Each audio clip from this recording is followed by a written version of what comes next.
हरये परमात्मने प्रणतक्लेशनाशाय गोविन्दाय नमो नमः।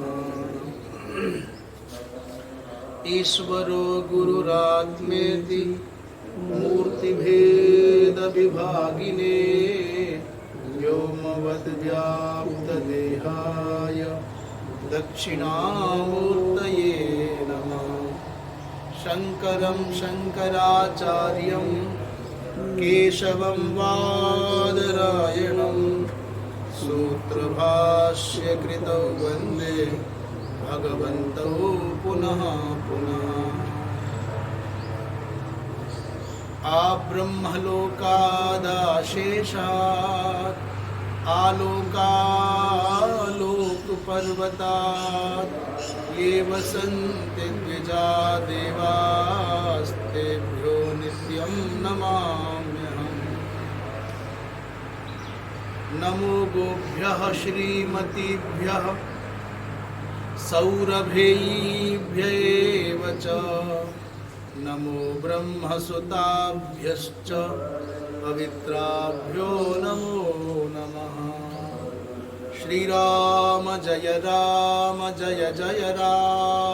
श्रीराम जय राम जय जय राम। श्रीराम जय जय राम। श्रीराम जय राम जय जय राम। श्रीराम जय जय राम। श्रीराम जय राम जय जय राम। धर्म की जय हो, अधर्म का नाश हो, प्राणियों में सद्भावना हो, विश्व का कल्याण हो, गोहत्या बंद हो, गौ माता की जय हो। परम पूज्य धर्म सम्राट स्वामी श्री करपात्री जी महाराज की जय हो, जगत गुरु शंकराचार्य भगवान की जय हो। हर हर हर महादेव। परमादरणीय श्री नारायण स्वामी जी महाराज एवं सत्संगानुरागी सज्जन वृंद और हमारे प्यारे प्यारे भारत के भविष्य ये बटुक इस मोबाइल के माध्यम से जो भी भगवत गीता के स्वाध्याय सत्र में सम्मिलित हो रहे हैं, जिन तक भी ये संदेश जा रहा है, उन सभी को साधुवाद के सहित स्मरण करते हुए चर्चा चल रही थी तपस्या कैसे होती है।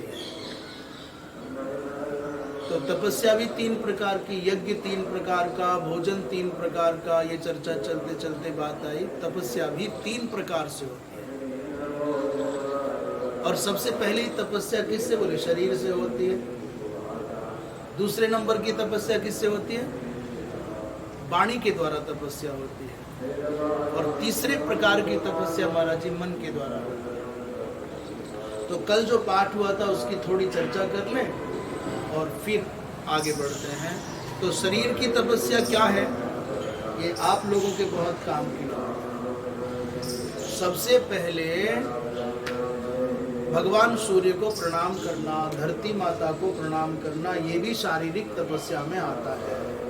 अपना जाता क्या है, सोने से सो के जगे और बिस्तर से पाँव नीचे रख रहे, तुरंत धरती को प्रणाम कर लिया। धरती को तुरंत प्रणाम कर लेना चाहिए। ये धरती माता है, हमको धारण करती है। भगवान सूर्य दिखे तो सबसे पहले तुरंत प्रणाम कर ले, प्रत्यक्ष भगवान है। सूरज ना निकले महाराज जी तो इन गेहूं में जो बाली है ना, उसमें अन्न ना, दाना नहीं पड़ता। 10-15 दिन तक लगातार सूरज ना निकले तो इन बालियों में दाना नहीं पड़ सकता। वृक्षों पर फल नहीं लगेगा, और लग गया तो पकेगा नहीं, और मनुष्य जी नहीं पाएगा। सूर्य तो आत्मा है।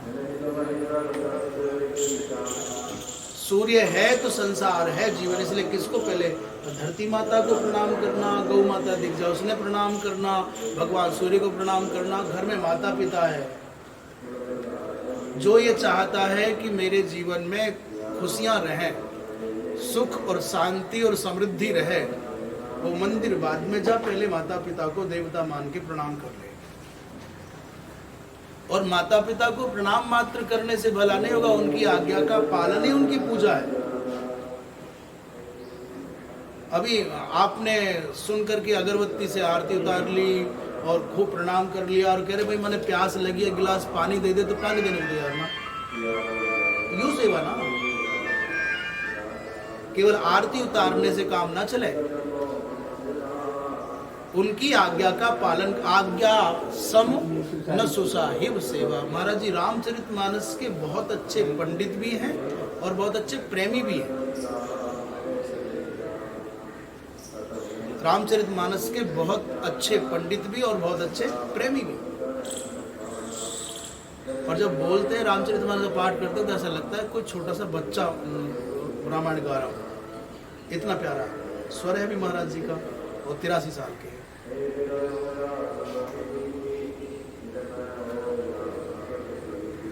तो सबसे पहले क्या करना, अपने से बड़ों के, माता जी के, पिताजी के, चाचा जी के, ताऊ जी के, चाची के, ताई के, दादा के, दादी के, इनको प्रणाम करना चाहिए।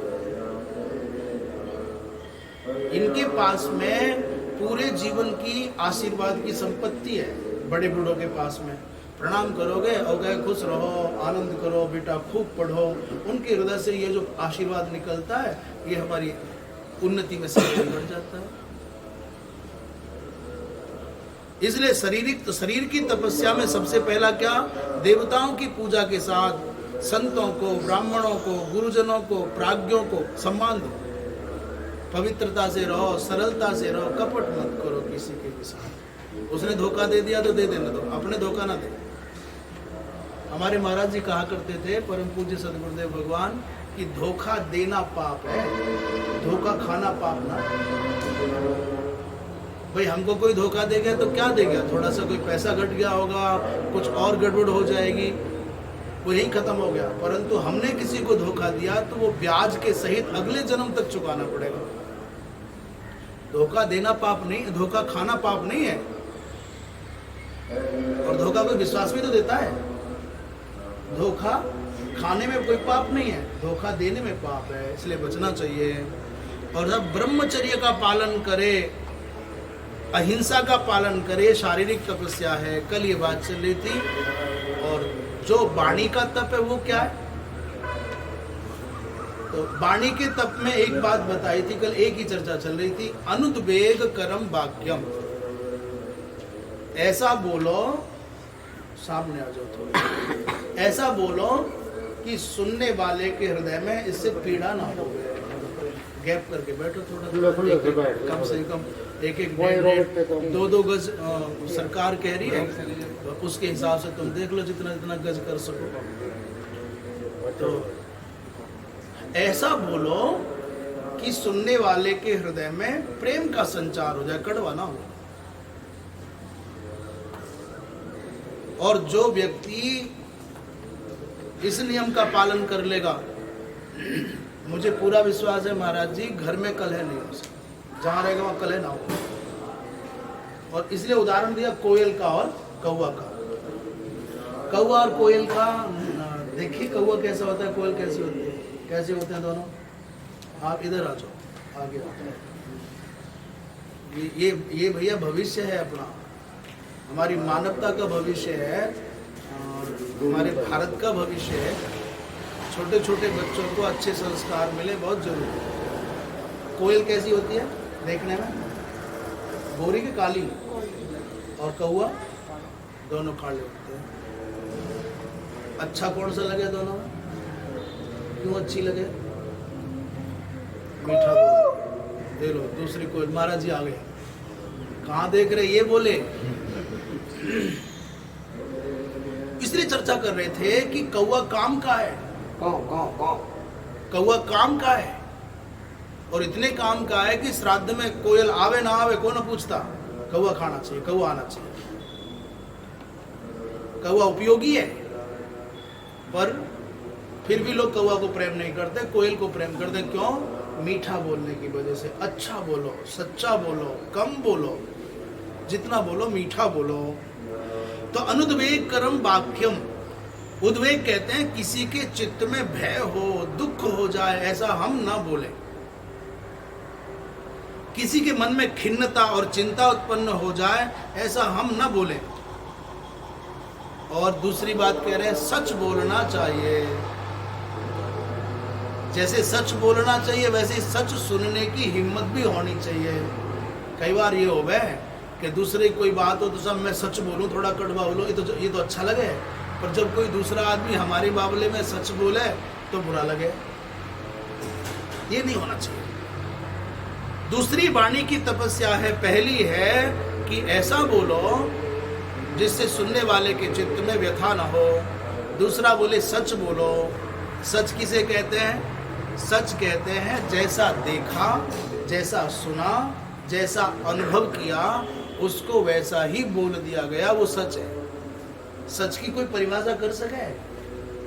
भाई मैं सच बोलूं, तू सच बोले, इसने सच बोला, क्या होता है सच? जैसा देखा, जैसा सुना, और फिर जैसा आपने अपनी बुद्धि की कसौटी पर कस करके अनुभव किया। ठंडा है तो ठंडा बता दिया, गर्म है तो गर्म बता दिया, झूठ ऐसा हुआ वैसा। जैसा देखा, जैसा सुना और जैसा अनुभव किया, ऐसा बोलना सच है। झूठ नहीं बोलना चाहिए। पर जीवन में ऐसा बहुत मुश्किल हो गया, जिसे देखो वही झूठ बोले जाए, जिसे देखो वही झूठ बोले जाए। भाई क्यों बोलो झूठ? कि साहब इसलिए झूठ बोलना पड़े कि हमारी असलियत लोग जान जाएंगे, तो हमारी बुराई करेंगे, हमारा सम्मान नहीं रहेगा। अरे तो सम्मान रहना कौन सा है? 10 साल, 20 साल, 50 साल, शरीर मरा, ये तुम्हारा सम्मान अपमान सारा मर गया। तुम मरे मारे तुम्हारा घर द्वार सब मर गया, संपत्ति चली, क्या सारा कुछ तो छुटना ही है। तो किसे बचाने के लिए झूठ बोला जाए? झूठ नहीं बोलना चाहिए। भाई हमारी सच्चाई, हमारी असलियत, हमारी कमियां लोग जान जाएंगे तो थोड़ा बुरा कह देंगे, इससे ज्यादा और क्या होगा? इसलिए सच बोलना चाहिए। प्रमाण मूलम अबाधितार्थम, ये सच है। और प्रिय बोलना चाहिए। सच भी बोल रहे हो तो ऐसे बोलो जिससे कि दूसरे को अच्छा लगे सुनने में, श्रुति सुख हो। और हितकारक बोलना चाहिए, परिणाम में जो हित करे। और स्वाध्यायाभ्यसनम, जैसे आपने अभी अंग्रेजी पढ़ी महाराज जी से, गुरु जी से, अभी आप गीता सुन रहे हो, गीता पढ़ रहे हो, हम गीता के बारे में विचार कर रहे हैं। स्वाध्याय, भले आदमी को स्वाध्याय और प्रवचन से जी नहीं चुराना चाहिए। कहीं स्वाध्याय होता हो, हम पर टाइम नहीं है तो निकाल करके उसमें जाएं, चाहे पूरी बात बिल्कुल समझ में ना आवे। फिर भी ये ऋषियों की वाणी है, गीता तो भगवान की वाणी है अपनी। गीता किसकी आवाज है? ये भगवान के शब्द हैं, भगवान ने अपने मुख से ये बोले हैं। और जब भगवान की वाणी हमारे कानों में जाएगी तो हमारे हृदय की कलुषता, हमारे हृदय की गंदगी अपने आप खत्म हो जाएगी और आनंद आएगा। इसलिए भैया स्वाध्याय तो जरूर करना चाहिए। मैं तो निवेदन करूं हर व्यक्ति को, भगवत गीता संस्कृत में नहीं आती तो हिंदी में पढ़नी चाहिए। एक बात बता, तुम्हें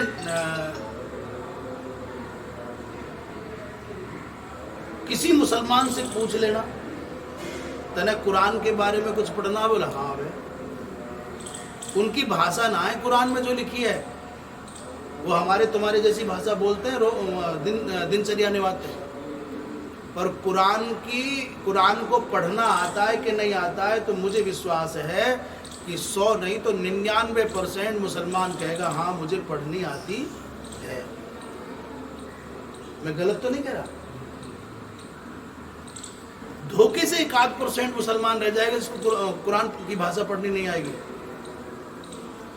आप ईसाइयों से बात करना, दुनिया में जितने ईसाई हैं, बाइबल पढ़नी आती है हमारा जी?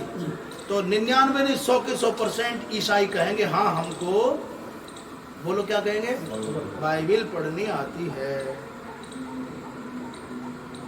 और एक बात और को, हमारे भाई हैं सिख, छोटे से लेके बड़े बूढ़े तक, बच्ची से लेकर के बच्चों से लेकर के बड़ों तक कहेंगे गुरु ग्रंथ साहिब पढ़ना आता है? बोले आता है, गुरुमुखी आती है। आप जैनियों से बोलोगे उनके प्राकृत ग्रंथ नमोकार जपना तो बुलाता है। आप बौद्ध मत को मानने वालों से कहोगे पाली भाषा आती? बोले आती है, धम्मपीठ पढ़ा है। और तुम हिंदुओं से पूछ लेना, वो चाहे ब्राह्मण हो, चाहे क्षत्रिय हो, चाहे वैश्य हो, चाहे शूद्र भाई हो, किसी भी जाति के क्यों ना हो, आप हिंदुओं से पूछ लेना, मेरा दावा है 50% हिंदू ये कह देंगे साहब हमको संस्कृत पढ़नी नहीं आती, और छाती ठोक के कहेंगे।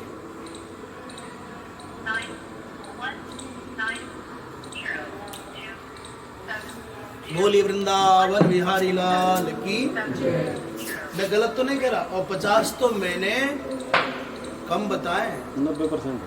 90% हिंदू से बोलो भाई तुम हिंदू हो? बोले हाँ। तुम्हारा सबसे प्रामाणिक ग्रंथ कौन सा? बोले वेद। वो कौन सी भाषा में लिखे वेद? बोले संस्कृत में। तुमको संस्कृत पढ़नी आती? बोले ना आती। तुम्हारी रामायण महाभारत भागवत गीता किस में लिखी? बोले संस्कृत में। तुम पढ़ लेते? बोले नहीं हमने तो ट्रांसलेशन पढ़ा जी उसका अंग्रेजी में, हमने तो हिंदी पढ़ी जी उसकी। तो हम कैसे धार्मिक हो सकते हैं? एक मुसलमान को अपनी कुरान पढ़ना आता है, एक ईसाई को अपनी बाइबल पढ़नी आती है और उसी भाषा में जिसमें लिखी गई है, पर एक हिंदू को अपने संस्कृत पढ़नी नहीं आती। बताओ ये देश का दुर्भाग्य नहीं है, हिंदू का दुर्भाग्य नहीं है क्या? पढ़नी आनी चाहिए।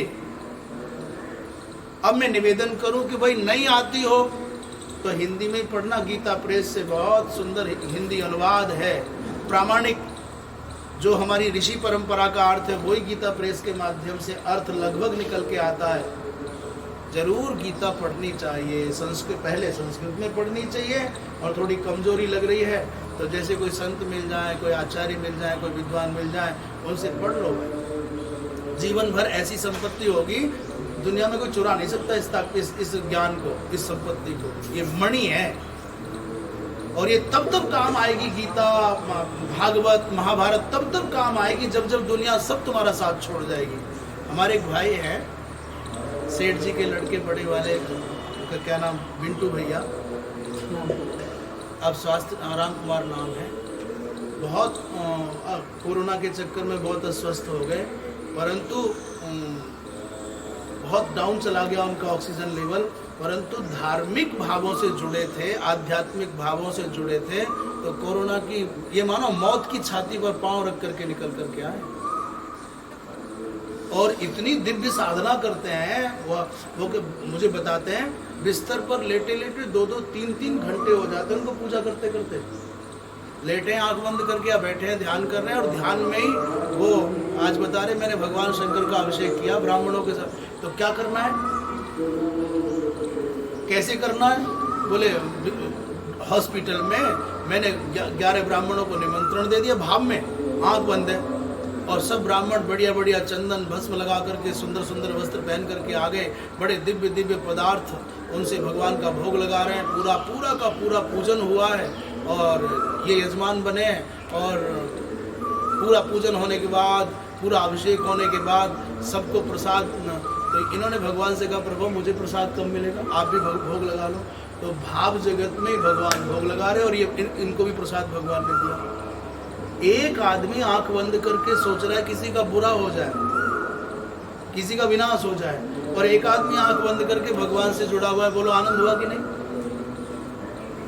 जिस व्यक्ति को संस्कार में गीता मिली होगी, पूजन के संस्कार मिले होंगे, वो संकट में होगा ना तो वो घबराएगा नहीं, वो बिखरेगा नहीं, वो भगवान से जुड़ जाएगा। आत्महत्या वो करता है जिसको भगवान का सहारा नहीं होता। इसलिए भौतिक उन्नति के साथ में आध्यात्मिकता, धार्मिकता व्यक्ति के जीवन में जरूर होनी चाहिए। ये धार्मिकता या आध्यात्मिकता तब काम आती है जब दुनिया के सारे आदमी साथ छोड़ जाते हैं, तो मैं अकेला रहेगा, मेरा कोई ना। और जब सोचता है मेरा कोई ना है तो आदमी मरने की बात करता है। और जब वो सोचता है कि संसार के लोग छुटे, मेरा भगवान मेरे साथ है, तो आनंद में भर जाता है, फिर उसे अकेलापन नहीं खलता। इसलिए भैया जहां तक ये आवाज जा रही है, हर हिंदू को इस मामले में मैं मुसलमानों का नाम लेकर के पूरे आदर के साथ ये बात कहना चाहूंगा, उनका खान पान कैसा है, उनका आचार विचार कैसा है, वो समस्या उनकी है। वो दुनिया के लिए क्या करते हैं ये समस्या अलग है, उसकी चर्चा नहीं कर रहे। परंतु अपने ग्रंथ के प्रति, अपनी भाषा के प्रति, अपने वेश के प्रति, अपने नियम के प्रति इतने कट्टर हैं कि उनमें कोई बदलाव नहीं आता। हिंदू इतना समर्पित भाव से भगवान के साथ, अपनी भाषा के साथ, अपने वेश के साथ और अपने ग्रंथ के साथ, अपने संतों के साथ और अपने भगवंत के साथ क्यों नहीं जुड़ सकता? तुम हिंदुओं को तिलक लगाने में शर्म आएगी, तुम हिंदुओं को चोटी रखने में शर्म आवेगी, पर किसी मुसलमान को जाली वाली टोपी पहनने में लज्जा ना आती। तुम मंदिर जाओगे 100 बार शर्माओगे, लोग क्या कहेंगे। उसको नमाज पढ़ने का टाइम है, वो स्टेशन पर भी पढ़ने को तैयार है, मार्केट में पढ़ने को तैयार है, दुकान पर पढ़ने को तैयार है, और कई जगह ना मिले तो पार्क में, और साहब पार्क की छोड़ो सड़क पे पढ़ने को तैयार है। मैं किसी की प्रशंसा नहीं कर रहा, पर ये बता रहा हूं कि हम क्यों नहीं जग सकते।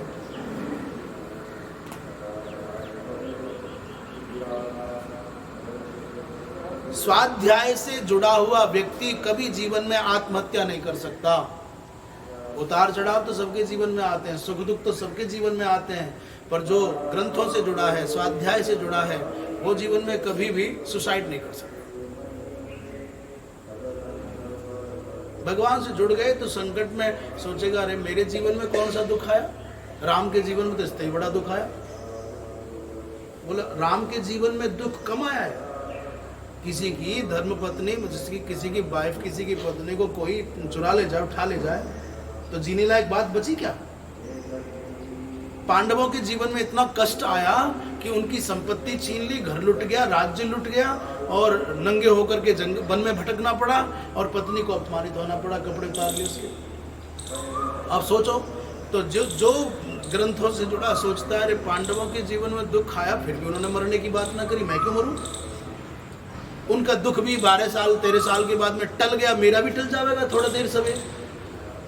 इसलिए स्वाध्याय अवश्य करना चाहिए। एक तो ग्रंथों का अध्ययन करना चाहिए, दूसरा अपना भी अध्ययन करता रहना चाहिए कि मैं क्या हूँ, मैं क्या कर रहा हूँ, मेरे अंदर कितनी बुराइयाँ हैं, कितनी अच्छाइयाँ हैं, मुझे क्या करना चाहिए।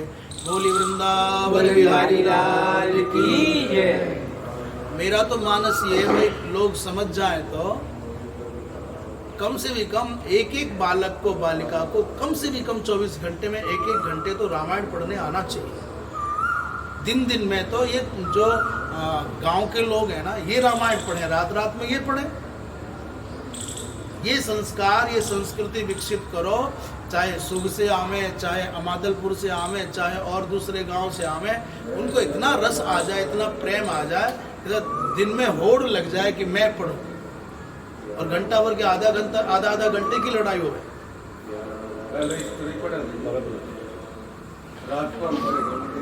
ऐसा कुछ करना चाहिए, तभी गति होगी। आश्रमों में हर काम वेतन से काम न चलता। आप सोचो कि हर काम पैसे से हो, ये आश्रम ना चला कर ऐसे।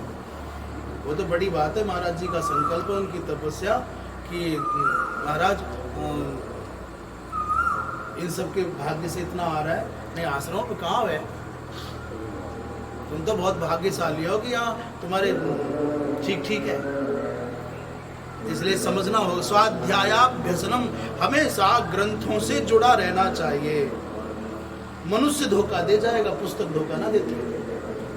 दुनिया में सबसे बड़ा मित्र कौन है? पुस्तक है। अच्छी पुस्तकें जिसके जीवन में है उसको संसार के किसी मित्र की जरूरत नहीं है। और मैं कह रहा हूँ एक बात कह दी, कौन सा? अच्छी पुस्तक। गीता जी जिसके जीवन में, रामायण जिसके, पुस्तक तो मैंने कह दिया ये तो ग्रंथ है, ये तो भगवती सरस्वती की मूर्ति है। पुस्तक तो इसलिए कह रहे हैं बालक समझ जाए। जिस व्यक्ति के जीवन में अच्छी पुस्तकें हैं उसको दुनिया के किसी मित्र की आवश्यकता नहीं है।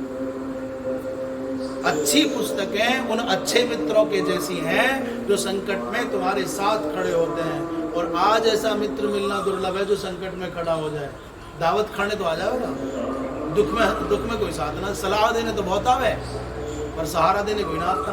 और पुस्तक वो है जब दुनिया के सब सहारे छूट जाएंगे तब ये साथ निभाएंगे। ये वाणी का तप है, ये तपस्या करनी चाहिए। भाष्यकार क्या कह रहे हैं? अनुद्वेग कर्म माने प्राणियों के चित्त में दुख उत्पन्न करने वाली भाषा ना बोलो। और जो सत्य हो, प्रिय भी हो और हितकारक भी हो। प्रिय और हितकारक में इतना अंतर है, प्रिय तुरंत सुनने में अच्छी लगती है और हितकारक माने दूर तक चलोगे तो तुम्हारा हित करेगी, कल्याण करेगी। कई बार ऐसा हो जाता है। अच्छा एक बात पूछ ले, सच बताना भाई, आप अनुभवी हो सारे लोग, ये सच मीठा होता है कि कड़वा होता है? कड़वा। सच मीठा होगा कि कड़वा? लोग बोले, सारे लोग बोलते हैं भाई सच कड़वा होता है। और बोलने वाला भी अपने आप कह रहा है भाई मैं थोड़ा कड़वा बोलूं, लोग मेरे तो रूठ जा, मैं थोड़ा कड़वा बोलूं, पर सच कड़वा ना होता। सच कड़वा हो ही नहीं सकता। सत्यम शिवम सुंदरम कहते हो, जो शिव है, जो सुंदर है, वही सच है। तो शिव कड़वा है क्या? सुंदर जो होता है कड़वा होता है क्या? जब सुंदर कड़वा नहीं हो सकता, शिव कड़वा नहीं हो सकता, तो सत्य कड़वा कैसे हो सके? ये तो बोलने वाले के अंदर का जो कड़वापन है वो, और सुनने वाले के अंदर जो पहले से पूर्वाग्रह भरा हुआ है वो।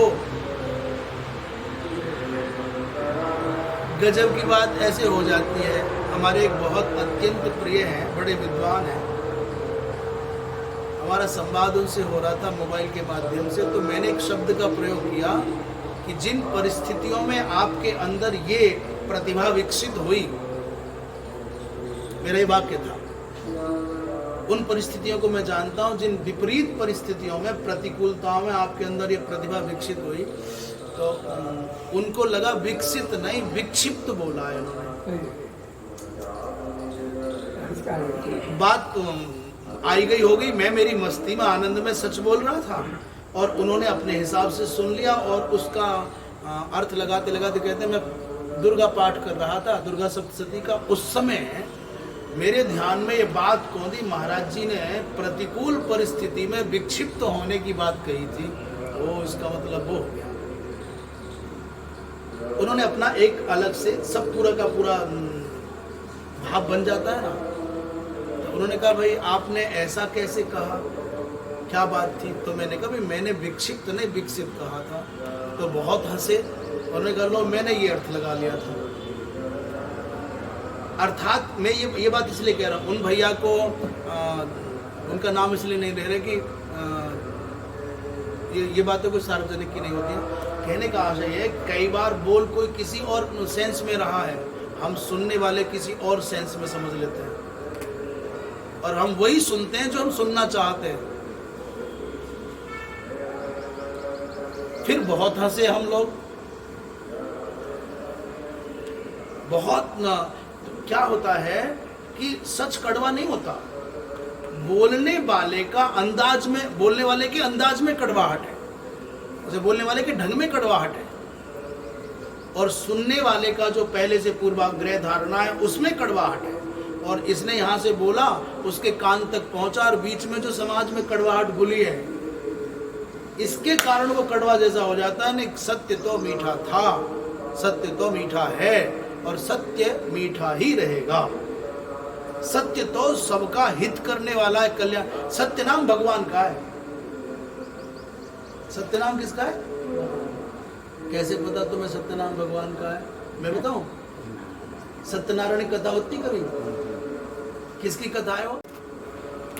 जो हिंदू सत्यनारायण की कथा करता कराता है, जो भागवत के प्रवक्ता सत्यम परम धीमहि भगवान की बात करते हैं, और जिसके बारे में सांच बराबर तप नहीं ये कहा गया है, इतनी सी बात भी हिंदू समझ जाए ना, ये मनुष्य समझ जाए, सांच बराबर तप नहीं, आगे क्या है?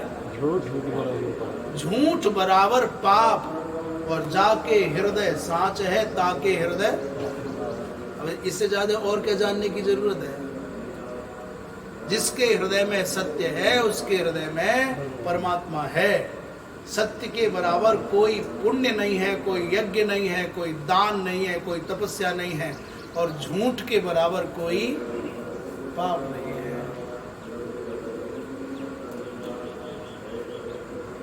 नहीं असत्य सम पातक पुंजा, रामचरितमानस कह रहे हैं। असत्य के समान, झूठ के समान कोई पातकों का, पापों का पुंज नहीं है। इसलिए छोटा बच्चा बोले या बड़ा आदमी बोले, कोई गृहस्थी बोले या विरक्त बोले, जो झूठ बोलता है उसके बारे में कहा जा रहा है वो पाप कमा रहा है। अब ये रही प्रवचन की बात, अपने बारे में सोच भी लें हम।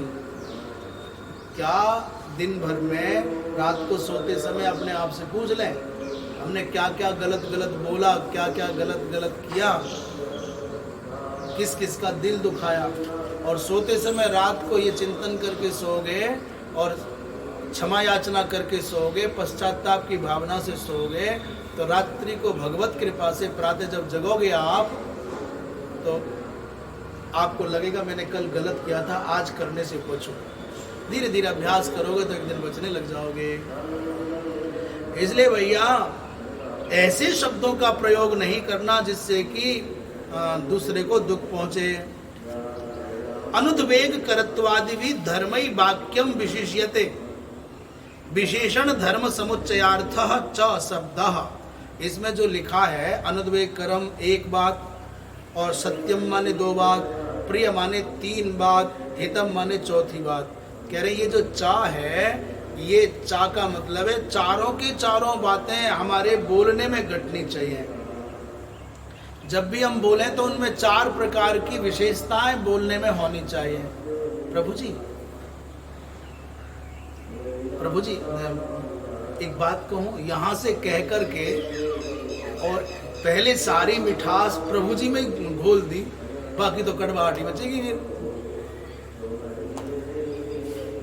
तो चार हम जब बोलें तो उसमें कौन सी चार विशेषताएं होनी चाहिए, चार होनी चाहिए बातें, कौन कौन? एक तो कड़वा ना बोलें, दूसरा सच बोलें, तीसरा प्रिय बोलें, और चौथा दूसरे का भला हो ऐसा बोलें। चार बातें कौन कौन सी? पहले ही सोच ले बोलने से पहले। कैसी? कड़वा ना बोलें, जैसे दूसरे का दिल दुखे ऐसी बात ना बोलें।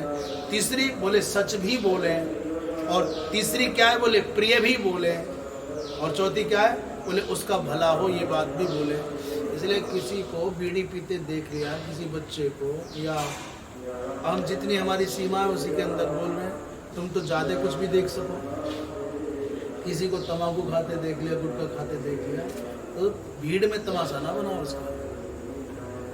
10-20 लोगों के बीच में उसकी मजाक मत बनाओ, उसकी खिल्ली मत उड़ाओ, उससे समाधान नहीं होगा। एक अकेले में बुला करके प्यार से समझा दो, भैया ये ठीक नहीं है, ना स्वास्थ्य के लिए अच्छा है, ना भविष्य के लिए अच्छा है, ये किसी बात के लिए अच्छा नहीं है।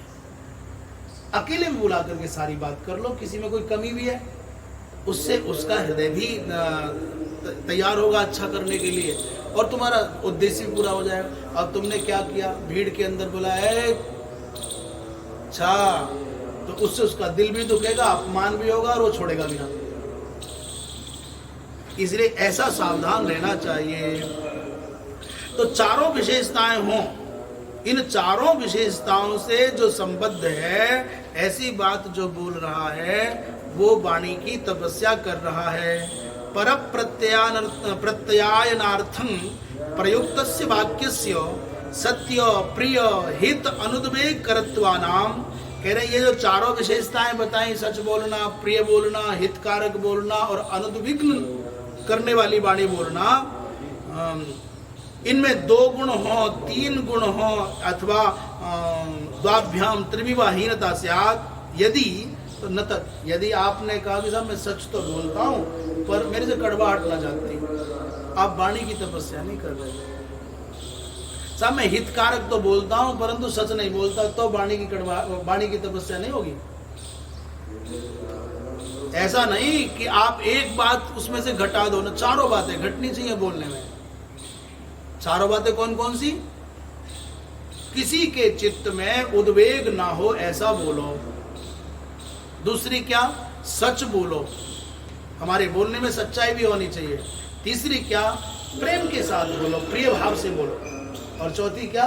दूसरे का भला हो, हितकारक हो, ऐसी बात बोलो। ऐसा नहीं कि 2 हिसाब, 2 विशेषताएं, 2 नहीं होगी तो ये फिर वाणी की तपस्या तभी मानी जाएगी जब चारों गुण होंगे।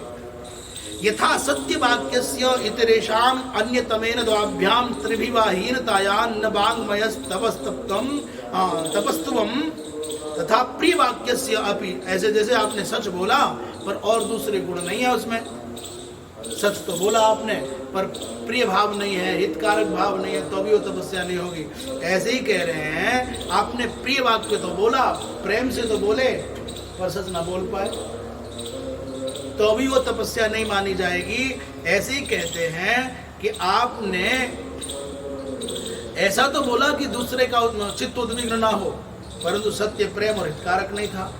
इसलिए कह रहे हैं भाई सारे चारों की चारों विशेषताएं तुम्हारी वाणी में होंगी तब ये वाणी का तप माना जाएगा। निष्कर्ष क्या हुआ? जब हम बोलें तो बोलने से पहले अपने मन में तोलें, हम जो बोल रहे हैं वो सच है कि नहीं।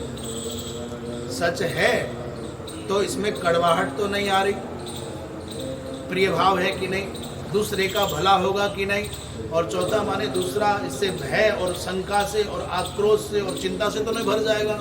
इतना विचार करके जो बोलेगा महाराज, उसकी वाणी से सरस्वती बोलेगी। इतना विचार करके बोलने वाले के मुख से शब्द नहीं, क्या निकलेगा? ज्ञान निकलेगा। उसके अंदर से सरस्वती बोलेगी। तो किम पुनः तप भैया, तो तप क्या है? वो वाणी का तप कौन सा? कह रहे सत्यम वाक्यम अनुद्वेग करम प्रिय हितंच, जो है ये चारों विशेषताएं जिसमें, जैसे किसी से कहा भाई शांत हो जाओ, शांतो भव, तो इसमें उद्विग्नता नहीं है। और स्वाध्यायम योगंच अनुतिष्ठ, स्वाध्याय माने कुछ पढ़ो लिखो भाई, योग का आचरण करो। तथाते श्रेयो भविष्यति, इससे तुम्हारा कल्याण होगा। इसमें चारों बातें आ गई। शांतो भव माने ये ऐसा कहने से, हे वत्स स्वाध्याय और योग करो, तुम्हारा कल्याण होगा। ऐसा जब व्यक्ति चारों प्रकार के गुणों से विभूषित शब्दों का प्रयोग करेगा तो वो वाणी का तप होगा। बोली वृंदावन बिहारी लाल की जय।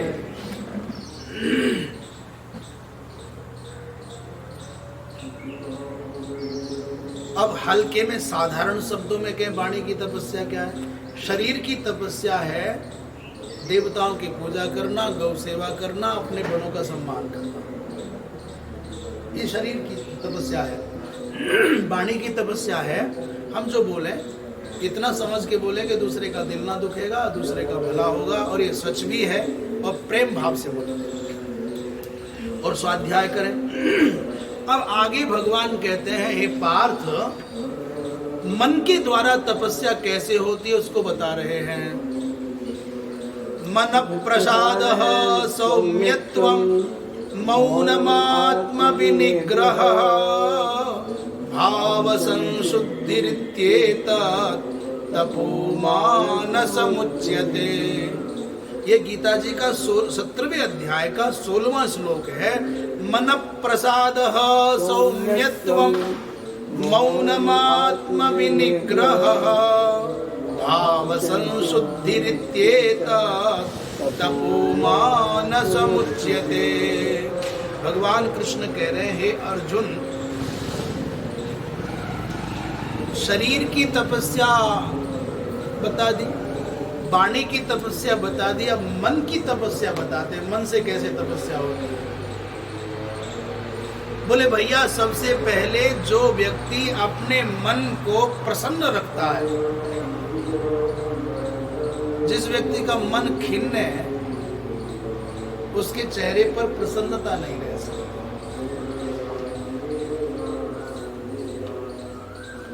और कई बार ऐसा होता है, कई बार सुनकर के व्यक्ति बनावटी हंसी, बनावटी मुस्कुराहट भी चढ़ा ले चादर एक चेहरे पे, है कुछ ना, अंदर खुशी का कोई कारण नहीं है, पर दूसरे को दिखा रहा है बिना मतलब के ही।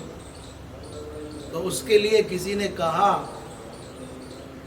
मुझे लगता है जगजीत सिंह जी ने कहा है, इतना जो तुम मुस्कुरा रहे हो, क्या गम है जिसको छुपा रहे हो? जो तुम इतना, क्या कहा है, मुस्कुरा रहे हो, क्या गम है जिसको छुपा रहे? इतनी साधारण से शब्दों में बड़ी गहरी बात बोल रहे हो। किसी की बनावटी मुस्कुराहट के अंदर के दर्द को हर कोई नहीं पढ़ सकता, किसी के क्रोध के अंदर के प्रेम को हर कोई नहीं पढ़ सकता। कोई शांत बैठा है, तुम समझ रहे हो ये बेचारा उदास बैठा है और वो अंदर से आनंद में भरा है, ये जानने के लिए कुछ दूसरी नजर की जरूरत है। साधना करते हैं ना महात्मा, संत साधना करते हैं, साधना करते करते करते करते इतनी समझ आने लग जाती है कि ये आदमी ये कह रहा है तो इसका मतलब ये है, शब्द से समझने लग जाते हैं। और थोड़ा आगे बढ़ती है साधना तो बोलने की जरूरत नहीं, उसके चेहरे से समझ लेते हैं ये चाहता है। और भी साधना बढ़ जाती है, उसकी चाल चलन से, गति से पता चल जाता है। और भी साधना बढ़ जाती है तो उसको देखने की जरूरत नहीं, ध्यान करो उसके बारे में पता चल जाता है। ये साधना की कक्षाएं हैं। फिर जब ऐसे महात्मा बताने, अच्छा तो ये पूछने आया, तेरे मन में यो चल रहा, तो लोग कहते मैं महात्मा तो सिद्ध है भाई, महात्मा तो भाई त्रिकालदर्शी, मन ने पढ़ लिया, ये तो मन को पढ़ लेता है। मैं यही पूछने आया था, मैं यही कहने आया था, मैं यही चाह रहा था। तो ये तपस्या की कक्षाएं हैं। धीरे धीरे धीरे धीरे तपस्या करते जाते हैं, मन पवित्र होता चला जाता है, तो दूसरे के मनोभावों को जानने की योग्यता आने लग जाती है। जैसे साफ दर्पण में साफ दृश्य दिख जाता है, वैसे साफ अंतःकरण में, स्वच्छ अंतःकरण में सब चीजें दिखने लग जाती हैं। इसलिए मन को प्रसन्न रखना। और मन प्रसन्न कब रहेगा? जब राग द्वेष नहीं रहेगा। राग द्वेष रहेगा तो मन कभी खुश नहीं हो सकता। राग द्वेष रहित जो होगा उसी का मन प्रसन्न होगा। और सौम्यत्व माने दूसरे के हित की भावना मन में रखोगे। और मौन माने मनन का चिंतन का आपका भाव रहेगा।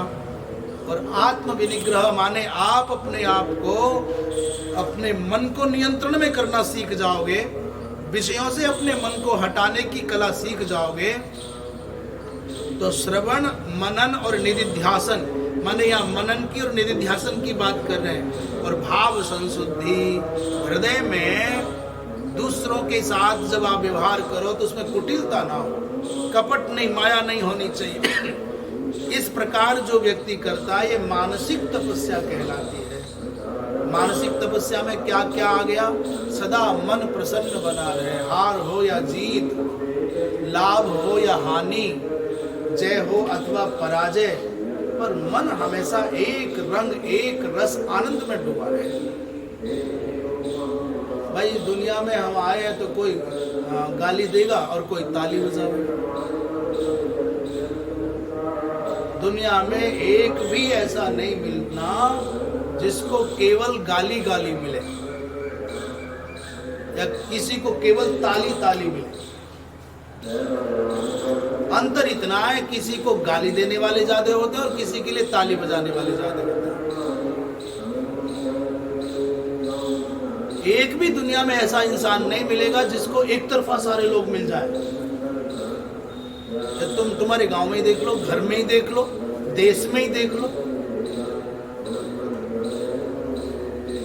किसी किसी को 100 गाली देने वाले होते हैं तो 2 उसके साथ खड़े होने वाले जरूर मिल जाएंगे, और किसी किसी को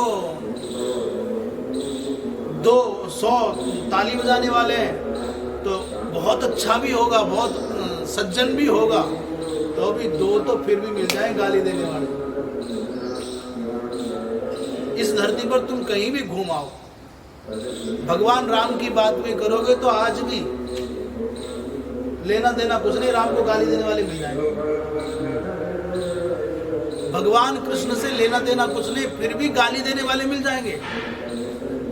कृष्ण की उपासना करने वाले, आनंद में डूबे हुए करोड़ों लोग मिलेंगे, तो हजारों लोग तुमको गाली देने वाले भी मिल जाएंगे। राम को, कृष्ण को, भगवान शिव को। अब भगवान शंकर या भगवान राम कृष्ण सोच ले, रे भाई इसने तो मुझे गाली दी, तो उदास होकर बैठ जा बेचारा। जो भी नेतृत्व करे केवल उसी को ताली गाली नहीं मिलती। तुम कहीं भी जियो सामान्य व्यक्ति तो ही मिलेगी। दुनिया किसी को माफ नहीं करती महाराज जी। हमने सुना भगवान शंकर और माता पार्वती पर्यटन की दृष्टि से, लोक भ्रमण की दृष्टि से अपने नंदी को लेकर के चल पड़े। नादिया को बढ़िया अच्छा सा बैल था। भगवान शंकर और माता पार्वती दोनों दुनिया के मैं तो कहता भगवान शंकर सबसे खूबसूरत है, और माता पिता की खूबसूरती के बस भगवान शिव और माता पार्वती चले जा रहे, बैल भी तो किसी ने कहा, देखने वाले ने, कितने बावले हैं दोनों के दोनों, इतना बढ़िया तगड़ा बैल भी है और पागल दोनों पैदल चल रहे। ये बुद्धि खराब है। जब बैल साथ में है तो भले आदमी, तू ना चढ़ना चाहे, तू ना बैठना चाहे तो अपनी लुगाई ने तो बिठा देना चाहिए, अपनी पत्नी को तो बिठा के चलना चाहिए। भगवान शंकर और माता पार्वती ने देखा आपस में एक दूसरे को और चर्चा हुई, तुम बैठो तुम बैठो तुम बैठो तुम बैठो। अंत में भगवान शंकर ने अपनी श्रीमती जी को, माने मैया पार्वती जी को बैल पर बिठा दिया। अगला गांव आया, लोगों ने देखा यार बैल बहुत अच्छा है, उस पर बैठी, अरे ये तो बहुत, ये नहीं जान पा रहे कि शंकर जी और पार्वती हैं। अरे राम राम राम राम, कैसा कलयुग आ गया है, इसको शर्म नहीं आती। आप ऊपर बैल पर बैठी और पति को पैदल चला रही है तुम्हारा, छी छी। हाँ, शर्म नहीं आती इसको। ये कैसी धर्म पत्नी है, इसको धर्म का ज्ञान नहीं है। पति पैदल चल रहा, बेचारी शर्म के मारे मैया उतर गई नीचे। भगवान शंकर से कहा, बोले ना अब मैं नहीं बैठू, आप बैठ जाओ। बोले पैदल चलेंगे दोनों तो लोग गाली देंगे। अच्छा चल तेरी मर्जी। भगवान शंकर बैठ गए, मैया पार्वती बैल के साथ साथ पैदल चलने लगे। अगले गांव पहुंचे तो लोग इकट्ठे हो गए, इसकी बुद्धि नष्ट हो गई है, इसकी बुद्धि सड़ गई है, भ्रष्ट हो गई है, इसका भला हो। बेचारी इतनी कोमल शरीर वाली अपनी पत्नी को पैदल चला रहा है और आप मुस्टंडा इतना तगड़ा बैल पे बैठ के चल रहे हैं। इसके वजन के मारे बैल की पीठ भी झुकी जा रही। देखो मुझे पता ना बात हरियाणा की हो सके भाई। एक आदमी तो पूछा, रे ताऊ कि हाँ क्या निकट सकूं क्या है पानीपत को? कह भाई तेरा तो मेरा ना पता ना, हाथी तो निकल जाए यहाँ से।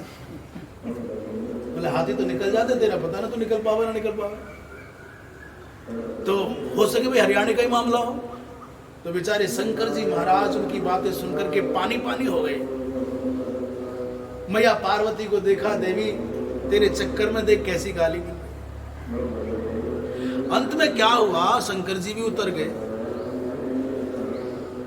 ना। शंकर जी उतरे ना, उन्होंने कहा देखो देवी हम पैदल चल लिए, अलग अलग बैठ लिए, लोगों को चैन नहीं आया, ऐसा कर दोनों बैठ जाते हैं। इसलिए मैया पार्वती की चढ़ा दी। अब अगले गांव पहुंच गए। अगले गांव वाले बोले, अरे राम राम राम राम, कैसा कलयुग आ गया है। बेचारे बैल की छाती पर दोनों चढ़े पड़े। अरे तुम्हें शर्म ना आती? तो गाय पे दया नहीं आ रही? अरे भले आदमी थोड़ा तो सोच लो, दोपहरी का समय है, उसने कुछ खाया नहीं होगा, पिया नहीं होगा। तो बेचारे शंकर और पार्वती दोनों ने देखा और चुपचाप नीचे उतर गए, फिर चलने लगे। फिर लोगों ने कही कहा, देखो कैसे मूर्ख हैं, बैल खाली चल रहा है, दोनों पैदल मर रहे। अंत में भगवान शिव ने कहा, देवी कुछ भी कर लो, ये संसार माफ करने वाला ना। तुम कुछ कर लो, कुछ भी कर लो, दुनिया में आलोचना करने वाले आपको माफ नहीं करता। इसलिए दुनिया की परवाह कर ली ना तो जी न पाओगे। अपनी दृष्टि से शिष्टाचार पूर्वक अच्छे लोगों के अनुसार जीवन जियो, बुरा काम ना करो।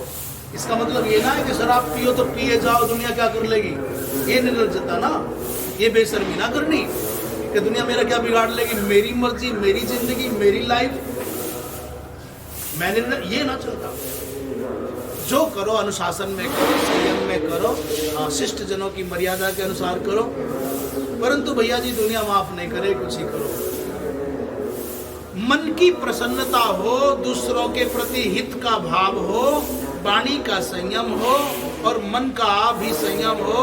ऐसे जो दूसरों के प्रति व्यवहार करे तो माया रहित होकर के करे, इस प्रकार जो जीता है वो मानसिक तपस्या करता है, ऐसा भगवान कहते हैं। ये मन का प्रसाद क्या है साहब? मन का प्रसाद है मन का शांत होना, मन का स्वच्छ हो जाना, मन की व्याकुलता का मिट जाना, राग द्वेष से रहित हो जाना, मन का, यही मन का प्रसाद है। ये राग द्वेष किसे कहते हैं, कुछ समझ में आवे? राग के बिना मतलब की आसक्ति और द्वेष के बिना मतलब की दुश्मनी।